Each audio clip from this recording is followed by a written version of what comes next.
أعوذ بالله من الشيطان الرجيم. بسم الله الرحمن الرحيم.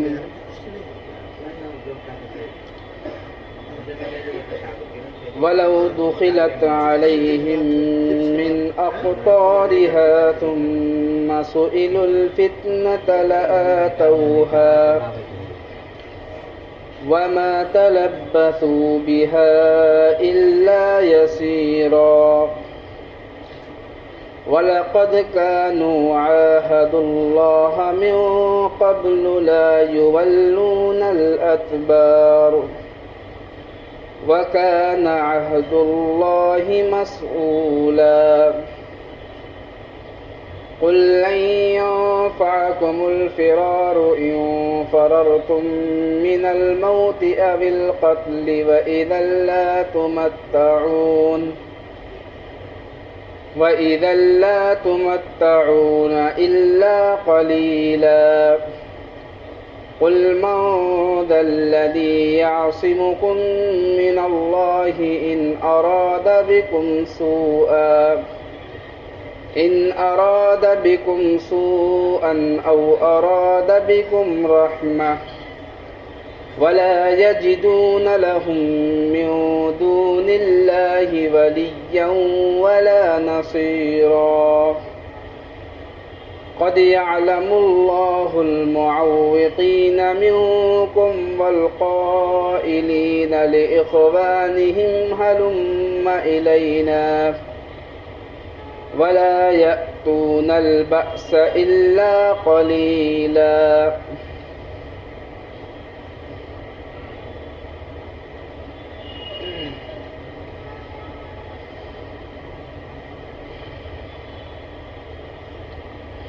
سے قبل جنگ احزاب کا اور جنگ خندق کا تفصیلی واقعہ جو ہے وہ ذکر کیا گیا تھا، اور اس میں جو لشکر مدینہ پر حملہ آور ہوا تھا کفار کا، وہ لشکر جو ہے ایک مہینے کے بعد جو ہے اس نے خود ہی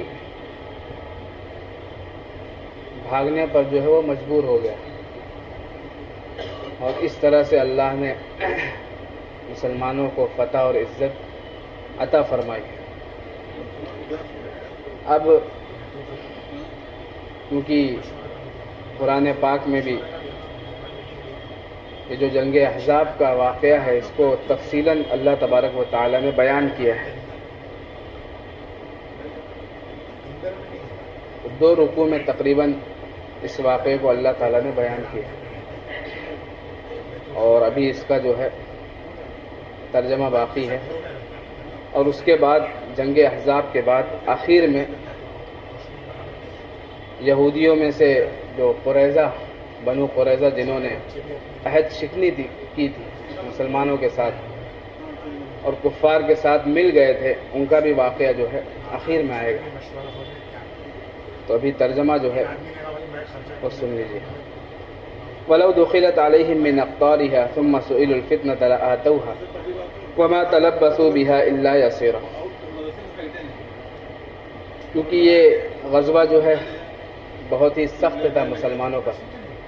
حضرت ام سلمہ رضی اللہ عنہا فرماتی ہیں کہ میں نبی صلی اللہ علیہ وسلم کے ساتھ بہت سے غزوات میں شریک رہی، لیکن اس سے زیادہ مشقت والا اور اس سے زیادہ شدت والا غزوہ میں نے کوئی بھی نہیں دیکھا۔ یہاں پر مسلمانوں کے پاس ساز و سامان بھی کم تھا اور کفار کا لشکر بھی ان سے کئی گنا زیادہ تھا، اور کھانے پینے کی بھی جو ہے وہ قلت تھی، اور سخت سردی کا موسم تھا، اور منافقین بھی اس میں جو ہے اپنی شرارت کر رہے تھے۔ منافقین کا اس سے پہلے بھی تذکرہ ہوا تھا۔ ایک قسم کے منافقین وہ تھے کہ منافقین نے کیا کہا جب اللہ کے رسول نے اس چٹان پر جو ٹوٹ نہیں رہی تھی، اللہ کے رسول نے جب اس پر کدال ماری اور وہ ٹوٹ گئی، اور آپ نے قیصر و کسریٰ اور روم کے محلات کی خوشخبری دی صحابہ کو، تو اس وقت منافقین نے کہا تھا کہ اللہ اور اس کے رسول کیا ہیں، ہم سے صرف دھوکے کا وعدہ کر رہے ہیں۔ یعنی یہاں پر ایک غزوے میں ان کے پاس نہ ساز و سامان ہے، نہ کھانے کی چیزیں ہیں، اور یہاں پر قیصر و روم کے فتح ہونے کی جو ہے وہ خوشخبری دے رہے ہیں۔ تو اس وقت جو ہے قیصر و کسریٰ جو ہے دنیا کی سب سے بڑی طاقت تھی۔ اگر آج کوئی دنیا کا چھوٹا سا ملک ہو جس کے پاس ساز و سامان بھی نہ ہو، اسلحے بھی نہ ہو، ایٹم بم بھی نہ ہو، افراد کی بھی قوت ہو، اگر وہ بات یہ کہتا ہے کہ ہم جو ہے وہ کوئی پیشن گوئی سنائے، بطور مثال میں بتلا رہا ہوں کہ کوئی پیشن گوئی سنائے کہ ہم جو ہے آئندہ امریکہ اور چین پر ہم کیا کر لیں گے، قابض ہو جائیں گے، تو کس طرح دوسرے لوگ اس پر ہنسیں گے۔ تو اسی طرح کا یہ بالکل صورتحال ہے۔ یہاں مسلمان تعداد بھی کم ہے، اسلحے بھی نہیں ہے، لڑنے کے لیے ہتھیار بھی نہیں ہے، اور اللہ کے رسول خوشخبری سنا رہے ہیں۔ تو اس وقت منافقین نے یہ پروپیگنڈا کیا تھا اور کہا تھا کہ ایسی ایسی بات محمد کہہ رہے ہیں، صرف ہم کو دھوکہ دے رہے ہیں۔ اور دوسری قسم کے منافقین وہ تھے جو مدینہ والوں سے کہہ رہے تھے، ان کا بھی تذکرہ آیا تھا کہ کہا کہ اے مدینہ والو، یہاں سے لوٹ چلو، یہاں تمہارے لیے ٹھہرنے کی جگہ نہیں ہے، اور مسلمانوں کو جو ہے بہلا رہے تھے، پھسلا رہے تھے۔ اور ایک قسم کے منافقین وہ تھے جو اللہ کے نبی سے جو ہے اجازت طلب کر رہے تھے کہ اللہ کے رسول، ہمارے گھر جو ہے وہ غیر محفوظ ہیں، یعنی دیواریں چھوٹی چھوٹی ہیں، اور تمام مرد جو ہے وہ کہاں پر آ گئے ہیں، اس غزوے میں شرکت کے لیے آ گئے ہیں، تو ہمیں جو ہے جانے کی اجازت دے دیجیے۔ حالانکہ وہ ایک بہانہ تھا صرف لڑائی سے بھاگنے کا، منافقین کا ایک بہانہ تھا، حالانکہ ایسی کوئی بات نہیں تھی۔ تو اوپر والی آیت پہ اللہ تعالیٰ نے فرمایا وما ہی بعورۃ ان یریدون الا فرارا، ان کے گھر غیر محفوظ نہیں ہے، وہ تو محض بھاگنا چاہتے ہیں، یعنی چاہتے ہیں کہ جنگ سے بھاگ جائے، لڑنے کی نوبت نہ آئے، کیونکہ منافقین ہیں اور وہ اللہ کے راستے میں کیا اپنی جان دینا نہیں چاہتے ہیں، وہ تو بزدل ہیں۔ ولو دخلت علیہم من اقطارها ثم سئلوا الفتنة لآتوها وما تلبثوا بها الا یسیرا، اگر ان پر مدینہ کے اطراف سے دشمن کا لشکر آ جائے، پھر ان سے فتنے میں شامل ہونے کی درخواست کی جائے، فتنے میں شامل ہونے سے مراد مسلمانوں کے ساتھ لڑنے کی درخواست کی جائے، تو وہ اس میں جو ہے وہ اس کو منظور کر لیں گے۔ یعنی یہاں پر تو کہہ رہے ہیں کہ اللہ کے رسول ہمارے گھر کیا ہے، غیر محفوظ ہے۔ اگر مان لیجئے اللہ تعالیٰ فرما رہے، اگر وہ اپنے گھر میں موجود ہو اور دشمن کا لشکر جو ہے مدینہ کے چاروں طرف سے آ کر گھیر لے، اور ان سے کہا جائے، منافقین سے جو گھر میں ہیں ان سے کہا جائے کہ مسلمانوں کے ساتھ کیا کرو، جنگ لڑو اور ہمارے ساتھ شامل ہو جاؤ، تو اس وقت ان کو اپنے گھر کے غیر محفوظ رہنے کا خیال نہیں آئے گا، وہ کیا ہو جائیں گے، جنگ میں شامل ہو جائیں گے مسلمانوں کے خلاف۔ وما تلبثوا بها الا یسیرا، اور وہ گھروں میں تھوڑے ہی ٹھہریں گے۔ وَلَقَدْ كَانُوا عَاهَدُوا اللَّهَ مِن قَبْلَ يُوَلُّونَ الْأَدْبَارَ، اور انہوں نے اس سے پہلے بھی عہد کیا تھا، یعنی منافقین نے، کہ وہ پیٹھ پھیر کر نہیں بھاگیں گے۔ یہ اللہ تبارک و تعالیٰ نے ان کا جنگ احد کے موقع، جنگ بدر کے موقع پر منافقین نے بات کہی تھی کہ بعض منافقین جو ہے وہ جنگ میں شامل نہیں ہو پائے تھے، تو انہوں نے کہا تھا کہ بہت ہی ڈینگیں ماری تھی کہ اگر آئندہ کبھی مسلمانوں کی کوئی جنگ ہوئی تو اس میں ہم کیا کریں گے، اپنے بہادری کے جوہر دکھائیں گے۔ تو اللہ تعالیٰ فرما رہے ہیں کہ انہوں نے اس سے پہلے بھی کیا کیا تھا، عہد کیا تھا، لیکن جب وقت آیا تو اپنے عہد کو کیا کر دیا، بھول گئے اور عہد کو توڑ دیا۔ وَكَانَ عَهْدُ اللَّهِ مَسْئُولًا، اور اللہ کا عہد ایسی چیز ہے کہ اس کے بارے میں باز پرس ہوگی۔ قل لن ينفعكم الفرار ان فررتم من الموت بالقتل واذا لا تمتعون الا قليلا، آپ منافقین سے کہہ دیجئے تم کو بھاگنا فائدہ نہیں دے گا اگر تم موت سے یا قتل سے بھاگتے ہو۔ یعنی منافقین غزوے سے بھاگنا چاہ رہے ہیں تو اللہ تبارک و تعالیٰ فرماتے ہیں کہ اگر تم اس خوف سے بھاگ رہے ہو کہیں ہم جنگ میں کیا ہو جائیں، شامل ہو جائیں اور شہید ہو جائیں، یا ہمیں کسی اور وجہ سے موت آ جائے، تو اللہ تعالیٰ فرما رہے ہیں کہ تم کو یہ بھاگنا کبھی بھی نفع نہیں دے گا۔ موت جو ہے وہ اس کا ایک اجل اور ایک وقت مقرر ہے۔ اگر کوئی شخص جو ہے ساری زندگی لڑتا رہے، اگر اس کی موت مقدر میں نہیں لکھی ہے تو لڑائی میں کیا ہے، ساری زندگی میں اس کو موت نہیں آئے گی۔ لیکن اگر کسی کی موت لکھی ہے اور وہ گھر میں کیا ہے، چھپا ہوا بیٹھا ہے، گھر میں چھپا بیٹھا ہے، پہاڑ کے کسی غار میں چھپا ہوا ہے کہ مجھے کوئی چیز نقصان نہ پہنچائے، لیکن وقت مقدر ہے اس کی موت کا، تو اس کو موت کیا ہے وہاں پر بھی آ جائے گی۔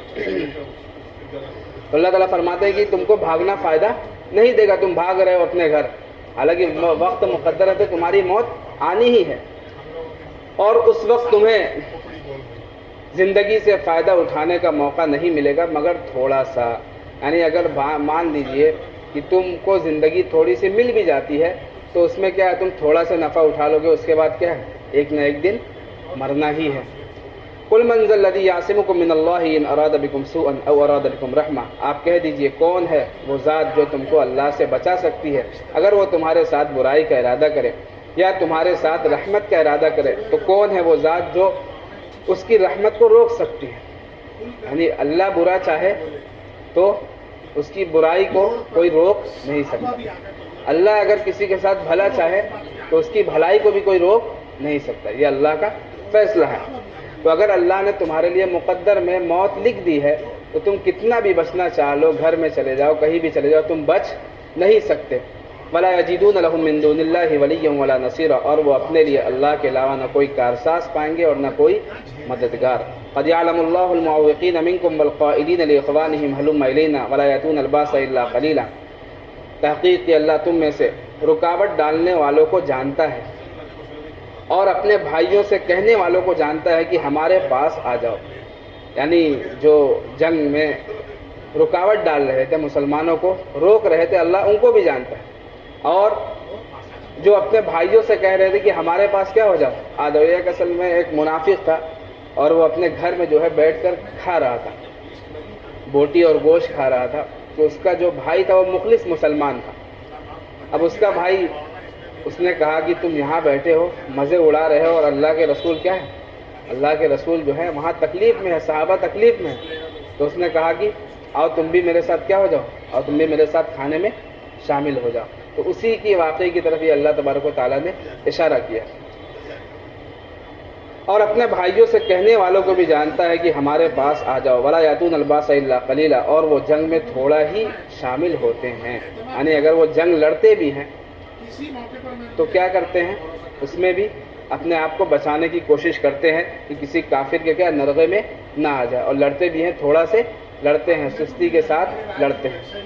أشحة عليكم فإذا جاء الخوف رأيتهم ينظرون إليك تدور أعينهم كالذي يخشى عليه من الموت، اور لڑتے بھی ہیں تو کس طرح، تمہارے حق میں بخیلی لیے ہوئے، یعنی یہ سوچتے ہیں کہ اگر ہم بالکل جنگ سے کنارہ کش ہو جائیں گے، یعنی ہم کہہ دیں گے ہم جنگ نہیں لڑیں گے، تو اگر مسلمانوں کو فتح ہو گئی تو مال غنیمت ہاتھ میں آئے گا مسلمانوں کے، اور پورا مال غنیمت کس میں بڑھ جائے گا، مسلمانوں کے درمیان بڑھ جائے گا، اور ہمیں کچھ بھی نہیں ملے گا کیونکہ ہم تو جنگ میں شامل ہی نہیں تھے۔ لیکن اگر ہم برائے نام لڑتے رہیں گے اور اپنا نام بھی کیا کر دیں گے، شامل کر دیں گے، اور جنگ سے دور دور رہیں گے، بہانے بنا کر گھروں کو جاتے رہیں گے، اور ہمارا نام رہے گا یہ بھی جنگ میں کیا تھے، شامل تھے، تو ہمارا نام جب مال غنیمت بٹے گا، مسلمانوں کو فتح ہو جائے گی، تو ہم کیا کر سکتے ہیں، یہ بول سکتے ہیں کہ ہم بھی کیا تھے، جنگ میں شامل تھے۔ یعنی مسلمانوں کے حق میں کیا ہے، بخیلی ہے ان کے دماغ میں کہ مسلمان کہیں سارا مال لے کر کیا ہو جائے، مال غنیمت لے کر چلے جائے اور ہمیں کچھ بھی نہ ملے، اس لیے لڑتے بھی ہیں تو تمہارے حق میں بخیلی لیے ہوئے۔ فَإِذَا جَاءَ الْخَوْفُ رَأَيْتَهُمْ يَنظُرُونَ إِلَيْكَ تَدُورُ أَعْيُنُهُمْ كَالَّذِي يُخْشَىٰ عَلَيْهِ مِنَ الْمَوْتِ، بس جب کوئی خوف آتا ہے، یعنی جنگ میں کوئی ایسی حالت آتی ہے، ہولناکی آ جاتی ہے جنگ میں، تو آپ ان کو دیکھیں گے کہ وہ چکرائی ہوئی آنکھوں سے آپ کی طرف دیکھتے ہیں. یعنی جب جنگ جو ہے بالکل ایسی حالت میں پہنچ جاتی ہے کہ اس میں سختی کی طرف پہنچ جاتی ہے جنگ, تو اس میں جو ہے یہ منافقین جو ہے کیا کرتے ہیں, آپ کو چکرائی ہوئی آنکھوں سے دیکھتے ہیں, جیسے کہ کسی شخص پر موت کی غشی طاری ہو گئی ہے. یعنی اس طرح دیکھتے ہیں کہ ان کو ایسا لگتا ہے کہ اب وہ لڑ نہیں پائیں گے. یعنی ان کی یہ مکاری اور ان کی عیاری ہوتی ہے. فَإِذَا ذَهَبَ الْخَوْفُ, پر جب خوف چلا جاتا ہے, یعنی جنگ کی صورتحال جو آسانی پیدا ہو جاتی ہے جنگ میں, سَلَقُوكُمْ بِأَلْسِنَةٍ حِدَادٍ أَشِحَةً الْخَيْرِ, تو وہ آپ کے سامنے تیز تیز زبانیں چلاتے ہیں مال کی لالچ میں. یعنی اس کا مطلب یہ ہے کہ مسلمانوں کو اگر فتح مل جاتی ہے, مال غنیمت مل جاتا ہے, تو آپ صلی اللہ علیہ وسلم کے سامنے اور مسلمانوں کے سامنے کیا کہتے ہیں, ہم بھی کیا تھے, جنگ میں شامل تھے, اور مال کی لالچ میں آپ کے سامنے تیز زبانیں چلاتے ہیں. اولئک لم یؤمنوا فاحبط اللہ اعمالهم, یہی وہ لوگ ہیں جو ایمان نہیں لائے. یعنی بھلے سے انہوں نے زبان سے کلمہ لا الہ الا اللہ پڑھ لیا, لیکن ان کے دل میں ایمان نہیں ہے.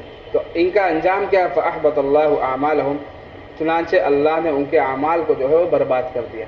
ان کا انجام یہی ہے کہ اللہ ان کے اعمال کو کیا کر دیتا ہے, بھلے سے وہ نمازیں بھی پڑھیں گے, روزے بھی رکھیں گے, دوسرے کار خیر بھی کریں گے, لیکن اللہ نے ان کے اعمال کو کیا کر دیا ہے, برباد کر دیا ہے. وَكَانَ ذَلِكَ عَلَى اللَّهِ يَسِيرًا, اور یہ اللہ کے لیے بہت آسان بات ہے. یعنی اللہ جس کام کو کرنا چاہے بالکل کر سکتا ہے. اس سے کوئی جو ہے اللہ تبارک و تعالیٰ کے مقابلے میں کوئی آپ اللہ سے لڑ نہیں سکتا کہ اللہ تو نے ایسا کیوں کیا. اللہ قادر ہے. يحسبون الأحزاب لم يذهبوا وإن يأتي الأحزاب يودوا لو أنهم بادون في الأعراب يسألون عن أنبائكم ولو كانوا فيكم ما قاتلوا إلا قليلا. وہ لوگ سمجھ رہے ہیں کہ لشکر ابھی گئے نہیں, کیونکہ منافقین جو ہے وہ بہت سے منافقین مدینہ چلے گئے تھے آپ سے اجازت لے کر. تو جب لشکر چلا گیا, جو کفار کا لشکر تھا, تب بھی بعض منافقین یہ سمجھ رہے تھے کہ ابھی لشکر گیا نہیں. انہوں نے سمجھا کہ ابھی لشکر موجود ہے, مسلمان کیا بول رہے ہیں, جھوٹ بول رہے ہیں. تو اللہ تبارک و تعالیٰ فرماتے ہیں وَإِن يَأْتِ الْأَحْزَابُ يَوَدُّوا لَوْ أَنَّهُمْ بَادُونَ فِي الْأَعْرَابِ يَسْأَلُونَ عَنْ أَنْبَائِكُمْ, اگر لشکر آ بھی جائے, یعنی جو لشکر واپس چلا گیا دوبارہ آ جائے, تو وہ لوگ یہ تمنا کریں گے کہ وہ دیہاتوں میں جا کر رہے اور تمہاری خبریں معلوم کرتے رہے. یعنی اتنے بزدل ہے کہ وہ جنگ کو دیکھ بھی نہیں سکتے. اتنے بزدل ہے منافقین کہ وہ کفار اور مخلص مسلمانوں کے درمیان جو جنگ ہوتی ہے اس کو دیکھے بھی نہ, جا کر دیہات میں چلے جائے اور دیہات میں جو آنے جانے والے ان سے پتہ کرتے رہے بھائی کیا ہوا, جنگ کا کیا بنا, مسلمانوں کو فتح ہوئی یا شکست ہوئی. یہ اتنے بزدل ہے منافقین. وَلَوْ كَانُوا فِيكُمْ مَا قَاتَلُوا إِلَّا قَلِيلًا, اور اگر وہ تمہارے درمیان رہ بھی جائیں, یعنی بعض تو ایسے کہ دیہاتوں میں چلے جائیں گے اور تمہاری خبریں صرف معلوم کریں گے, اور اگر تمہارے درمیان رہ جائے, یعنی لشکر میں رہ جائے, مَا قَاتَلُوا إِلَّا قَلِيلًا, تو تھوڑا ہی سے لڑیں گے. یعنی تو بزدل ہیں اور منافق ہیں, تو لڑیں گے بھی تو کیسا لڑیں گے, اس طرح نہیں لڑیں گے جس طرح ایک مسلمان مخلص مسلمان لڑتا ہے. لقد كان لكم في رسول الله اسوة حسنة لمن كان يرجو الله واليوم الآخر وذكر الله كثيرا, اللہ کے رسول کی ذات میں تمہارے لیے بہترین نمونہ ہے ہر اس شخص کے لیے جو اللہ اور آخرت کے دن کی امید رکھتا ہو اور اللہ کا بکثرت ذکر کرتا ہو. یعنی تمام مسلمانوں کے لیے اللہ کے رسول کی ذات میں کیا ہے, بہترین نمونہ ہے. اللہ کے رسول کے اقوال میں, اللہ کے رسول کے افعال میں, اللہ کے رسول کی تعلیمات میں تمام مسلمان کے لیے بہترین نمونہ ہے. یعنی جو اللہ کے رسول نے کیا اسی میں کیا ہے, کامیابی ہے. اور آدمی کو اسی کو کیا بنانا چاہیے, اللہ کے رسول کی زندگی کے ہر پہلو کو اس اپنا جو ہے نمونہ اور ماڈل بنانا چاہیے. آج ہم دیکھتے ہیں کہ لوگ کیا ہے, اپنے لیے آئیڈیل کس کو بنا لیا ہے, دنیا داروں کو بنا لیا ہے, کسی نے کسی ہیرو کو بنا لیا ہے, کسی نے کسی سنگر کو بنا لیا, کسی نے کسی سیاستدان کو بنا لیا. حالانکہ قیامت تک کے انسانوں کے لیے, مسلمانوں کے لیے جو نمونہ ہے اور جو آئیڈیل ہے وہ کس کی ذات ہے, اللہ کے رسول کی ذات ہے, اور اسی میں کامیابی ہے. وَلَمَّا رَأَى الْمُؤْمِنُونَ الْأَحْزَابَ, یہاں تک منافقین کا تذکرہ اللہ تبارک و تعالیٰ نے کیا جو انہوں نے جنگ احزاب میں اور جنگ خندق میں حرکتیں کی. اب یہاں سے کچھ تذکرہ مسلمانوں کا کیا جائے, جو مخلص مسلمان تھے ان کا تذکرہ.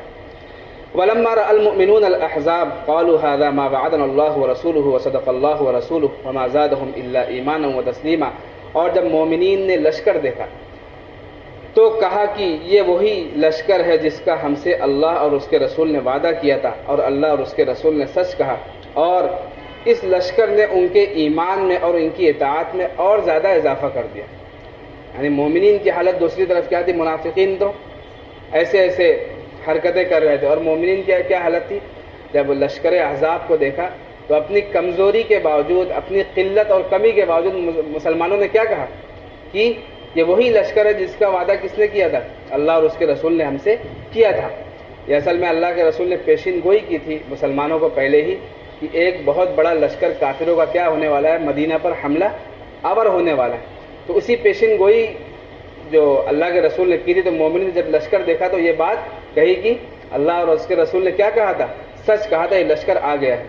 اور اس چیز نے ان کے ایمان میں کیا کر دیا؟ ان کی ایمان میں اور ان کی اطاعت میں مزید اضافہ کر دیا، اور ان کا ایمان بڑھ گیا۔ من المؤمنین رجال صدقوا ما عاهدوا الله علیہ فمنهم من قضى نحبه ومنهم من ينتظر وما بدلوا تبدیلا۔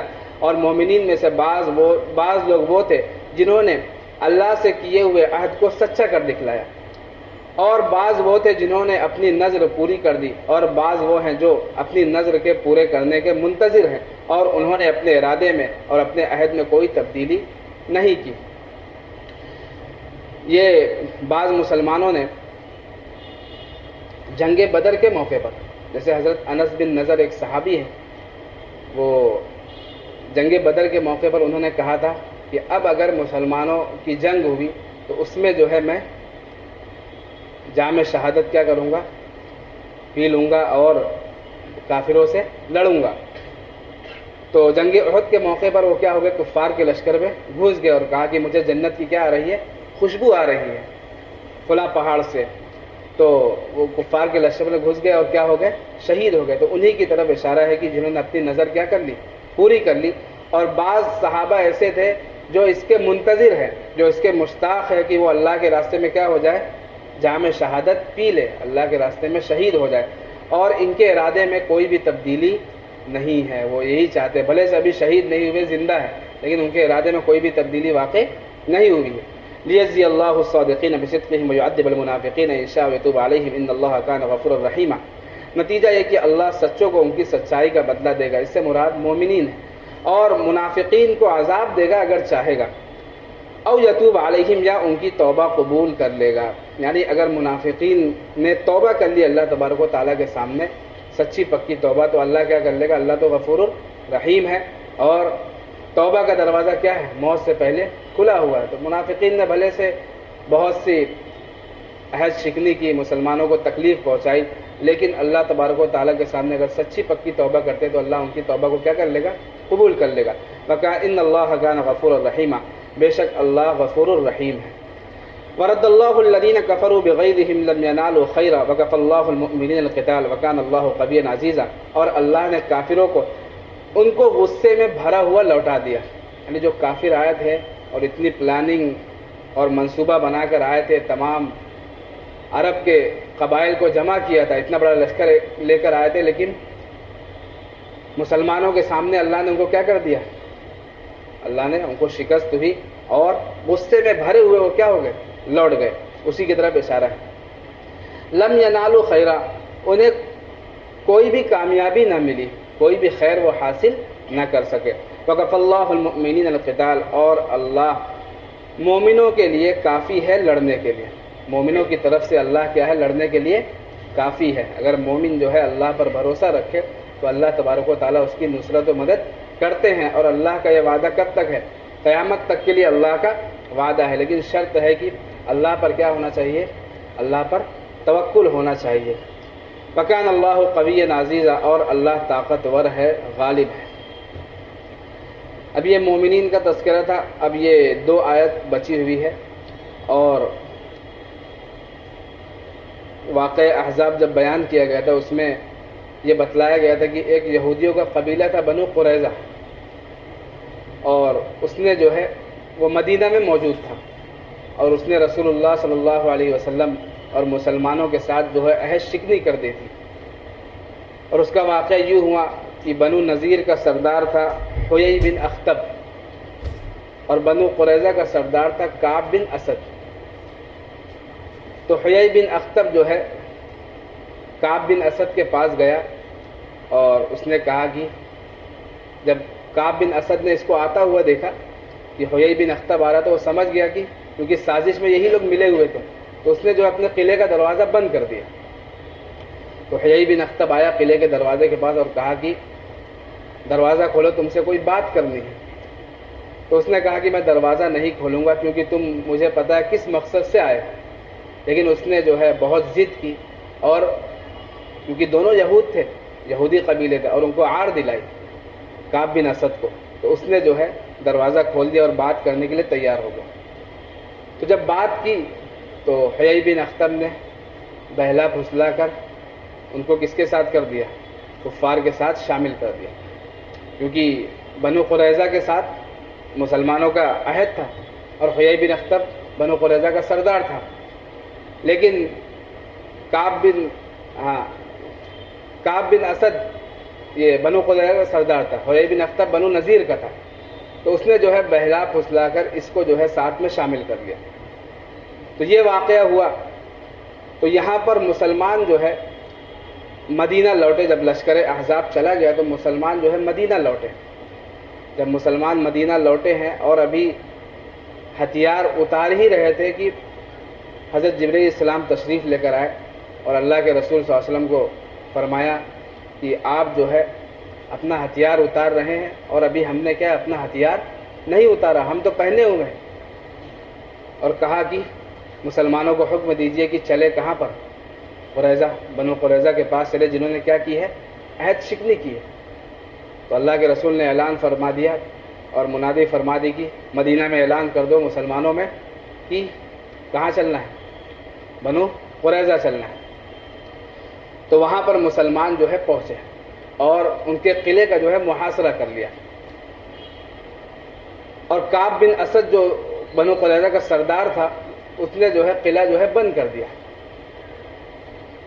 اور 1 مہینے تک کہتے ہیں کہ محاصرہ جو ہے جاری رہا، محاصرہ مسلمانوں کا۔ تو کعب بن اسد نے 3 شرطیں جو ہے اپنی قوم کے سامنے رکھی۔ اس نے کہا کہ پہلی شرط تو یہ ہے تم ایسا کرو کہ محمد صلی اللہ علیہ وسلم کے دین کو کیا کر لو؟ قبول کر لو، کیونکہ تم جانتے ہو کہ محمد کیا ہے؟ محمد سچے نبی ہے، اور ہماری کتاب تورات میں انہی کی پیشین گوئی آئی ہے، تو تم محمد کو کیا کر لو؟ قبول کر لو اور مسلمانوں کے ساتھ شامل ہو جاؤ۔ دوسری شرط یہ رکھی کہ یا تو ایسا کرو کہ اپنے بچوں کو اور اپنی عورتوں کو قتل کر دو، اور اس کے بعد قلعے کا دروازہ کھول کر مسلمانوں کے ساتھ لڑو یہاں تک کہ ہم کیا ہو جائیں؟ مر جائیں، مقتول ہو جائیں، لڑ لو۔ اور تیسری شرط یہ رکھی، یا تو تیسرا کام ہم یہ کریں کہ یوم السبت یعنی سنیچر کا دن، سنیچر کا دن جو ہے یہودیوں کے ہے بہت ہی مقدس دن ہے، اور اس میں یہودی جو ہے کوئی ایسا کام نہیں کرتے۔ تو کہا کہ یوم السبت کے دن ہم کیا کر دیں؟ مسلمانوں پر حملہ کر دیں، کیونکہ مسلمان یہ جانیں گے کہ یوم السبت ہے، سنیچر کا دن ہے، اور یہودی آج حملہ وغیرہ نہیں کریں گے کیونکہ مقدس دن ہے ان کے یہاں، اور ہم اس دن مسلمانوں پر حملہ کر دیں گے تو ہو سکتا ہے کہ ہمیں کیا ہو جائے؟ مسلمان ہماری طرف سے جو ہے وہ غافل ہوں گے اور ہو سکتا ہے ہمیں فتح مل جائے، تو یہ کام کرتے ہیں۔ تو ان کی قوم کے لوگوں نے کہا کہ ہمیں پہلی شرط بھی منظور نہیں ہے کہ ہم کیا کر لیں؟ محمد کے دین کو قبول کر لیں، ہمیں یہ شرط منظور نہیں ہے۔ اور دوسری شرط جو کعب بن اسد نے رکھی تھی کہ عورتوں اور بچوں کو قتل کر دے، تو ان کی قوم کے لوگوں نے کہا کہ ان بچوں اور عورتوں کا کوئی قصور تو ہے نہیں کہ ہم انہیں کیا کر دیں؟ قتل کر دیں۔ اور تیسری شرط کو بھی انہوں نے قبول نہیں کیا اور کہا کہ تیسری شرط بھی ہمارے جو ہے ایک شرعی ہمارے لیے حکم ہے کہ ہم یوم السبت کے دن اس کا تقدس رکھیں، تو ہم جو ہے اس دن جنگ نہیں لڑ سکتے۔ تو تینوں شرط کو نامنظور کر دیا کعب بن اسد کی۔ تو اب یہ فیصلہ ہوا کہ قلعہ کو کھول دیا جائے اور مسلمان ہمارے ساتھ جو معاملہ کرنا چاہیں مسلمان ہمارے ساتھ معاملہ کریں۔ تو انہوں نے جو ہے قلعہ کو کھول دیا، اور ایک صحابی ہے حضرت سعد بن معاذ رضی اللہ عنہ، جو قبیلہ اوس کے جو ہے وہ سردار تھے زمانہ جاہلیت میں، جو مدینہ کا قبیلہ تھا اوس اور خزرج کے سردار سعد بن عبادہ تھے اور اوس کے سردار سعد بن معاذ تھے۔ تو انہوں نے کہا کیونکہ یہ دونوں جو ہے زمانے جاہلیت میں دوست تھے، بنو قریظہ اور اوس، قبیلہ اوس دونوں دوست اور حلیف تھے، تو انہوں نے کہا کہ جو ہمارے بارے میں قبیلہ اوس ہمارے بارے میں فیصلہ کر دے ہم اس کے لیے کیا ہیں، راضی ہیں۔ اور اس کے سردار تھے حضرت سعد بن معاذ، اور سعد بن معاذ رضی اللہ عنہ کے ساتھ یہ واقعہ ہوا تھا، یہ واقعہ رہ گیا تھا ان کا واقعہ پچھلی تفسیر میں بتلانے کے لیے کہ وہ اپنی ماں سے ملنے گئے تھے، بنی حارثہ کے قلعے میں اپنی ماں سے ملنے گئے تھے، تو ان کی ماں نے جو ہے ان سے کہا کہ جا کر جلدی سے محمد صلی اللہ علیہ وسلم کے ساتھ شامل ہو جاؤ۔ تو انہوں نے زرہ پہنی تھی، چھوٹی زرہ تھی، اور اس میں ان کے ہاتھ جو ہے نکل رہے تھے۔ تو حضرت عائشہ فرماتی ہیں اس وقت پردے کے احکام جو ہے نازل نہیں ہوئے، حضرت عائشہ فرماتی ہیں کہ میں نے ان کی ماں سے کہا کہ ان کو کہہ دیجئے کہ کیا کر لیں، بڑی زرہ پہن لے، چھوٹی زرہ پہن کے جا رہے ہیں، کہیں پر ایسا نہ ہو کہ کفار کی طرف سے کوئی تیر آئے، کیونکہ تیروں کی بارش تو دونوں آپس میں ہو ہی رہا تھا جنگ احزاب میں، تو کہیں دشمن کی طرف سے کوئی تیر آئے اور یہ اس میں زخمی ہو جائے۔ لیکن زرہ موجود نہیں تھی یا کوئی اور وجہ تھی، جب سعد بن معاذ چھوٹی زرہ پہن کر دشمن کے لشکر میں جیسے ہی مسلمانوں کے لشکر میں جیسے ہی پہنچے ہیں، دشمن کی طرف سے ایک تیر آ گیا، اور تیر آ کر ان کی رگ کو، جو رگ اکھل جسے کہتے ہیں، ہاتھ میں ایک رگ ہوتی ہے، نس ہوتی ہے، اس کو جو ہے اس تیر نے کاٹ دیا۔ تو اس وقت حضرت سعد بن معاذ نے دعا فرمائی تھی کہ اے اللہ، اگر قریش کی طرف سے مسلمانوں کے خلاف کوئی حملہ آپ نے مقدر میں لکھ دیا ہے تو آپ مجھے جو ہے اس وقت تک زندہ رکھیں، کیونکہ میری آخری تمنا یہی ہے کہ جس قریش نے نبی صلی اللہ علیہ وسلم کو تکلیف پہنچائی اور نبی کے گھر سے نکالا، میں کیا کروں، ان کے ساتھ جہاد کروں، تو مجھے ان کے ساتھ جو ہے لڑنے کے لیے زندہ رکھے اگر آپ نے مقدر میں لکھ دیا ہے قریش کا کوئی حملہ۔ اور دوسری شرط یہ لگائی کہ اللہ اگر آپ نے کوئی حملہ مقدر میں نہیں لکھا ہے تو آپ مجھے شہادت کی موت عطا فرمائیے، لیکن اس وقت شہادت کی موت دیجیے جب میں کیا کر دوں، یہ جو بنو قریظہ جنہوں نے عہد شکنی کی ہے ان سے میں کیا لے لوں، ان سے میں بدلہ لے لوں۔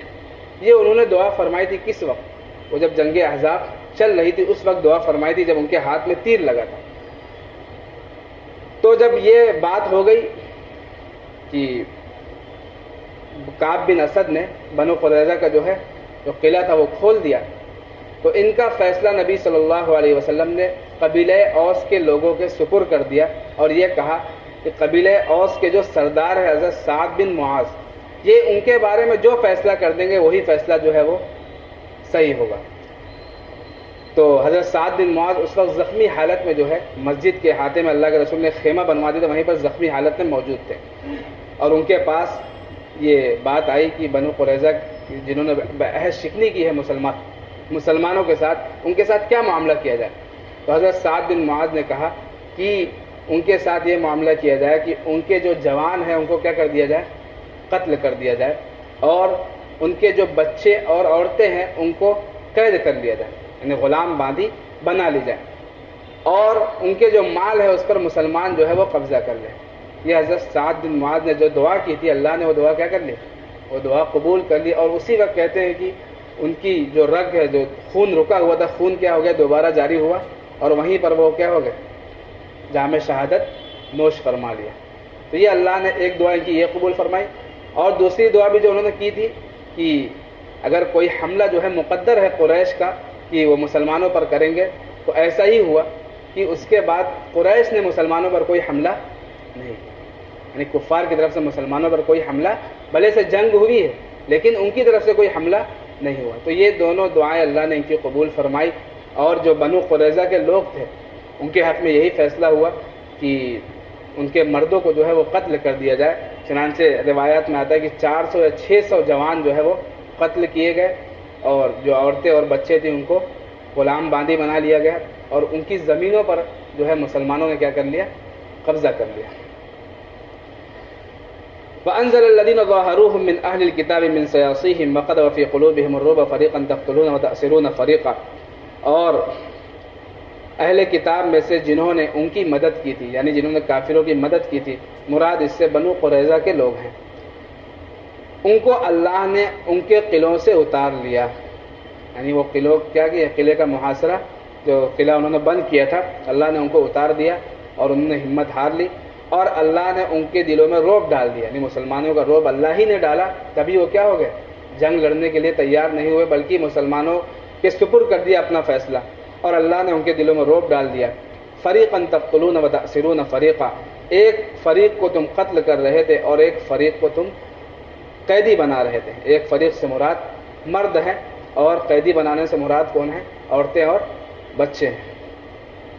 وَأَوْرَثَكُمْ أَرْضَهُمْ وَدِيَارَهُمْ وَأَمْوَالَهُمْ وَأَرْضًا لَمْ تَطَئُوهَا، اور اس نے تم کو ان کی زمین کا اور ان کے گھروں کا اور ان کے مال کا وارث بنا دیا، یعنی اللہ تبارک و تعالیٰ نے اس میں مال غنیمت بھی مسلمانوں کو مل گیا، کہ ان کی زمینیں اور ان کے گھر بار اور ان کے مال جو بھی چھوڑ کر گئے سب کس مسلمان کیا ہو گئے، سب مسلمان اس کے وارث ہو گئے، اور ایک ایسی زمین کا بھی وارث بنا دیا جس کو ابھی تم نے چھوا نہیں یا جس میں تم ابھی گئے نہیں ہیں۔ یہاں پر جو اللہ تبارک و تعالیٰ نے ایک پیشین گوئی سنائی ہے مسلمانوں کی کہ ایک ایسی زمین کے بھی تم کیا بنو گے، وارث بنو گے، وہ خیبر کی زمین ہے، اور غزوہ خیبر جو ہے یہ سن 6 ہجری یا 5 ہجری میں یہ ہوا ہے، یہ غزوہ احزاب، اور 7 ہجری میں جو ہے غزوہ خیبر ہوا، اور وہ یہودیوں کا کیا تھا، گڑھ تھا، خیبر جو ہے یہودیوں کا گڑھ تھا، اور وہیں پر بیٹھ کر وہ مسلمانوں کے خلاف کیا کرتے تھے، سازشیں کرتے تھے۔ تو اللہ نے پیشین گوئی سنا دی کہ ایک کے بعد تم کیا بنو، ایک دوسری زمین کے بھی وارث ہو جاؤ گے، یا بعض مفسرین نے یہ بھی لکھا ہے کہ اس سے مراد روم اور ایران کی زمین ہے، کہ اللہ کے رسول کے دور میں تو روم اور ایران فتح نہیں ہوا، لیکن خلفائے راشدین کے دور میں کیا ہو گیا، روم ایران سب کیا ہو گیا، فتح ہو گیا، اور یہ پیشین گوئی اللہ کی طرف سے جو کی گئی تھی وہ پوری ہوئی۔ وَكَانَ اللَّهُ عَلَى كُلِّ شَيْءٍ قَدِيرًا، اور اللہ ہر چیز پر قدرت والا ہے، یعنی جو چاہتا ہے اللہ تبارک و تعالیٰ کرتے ہیں۔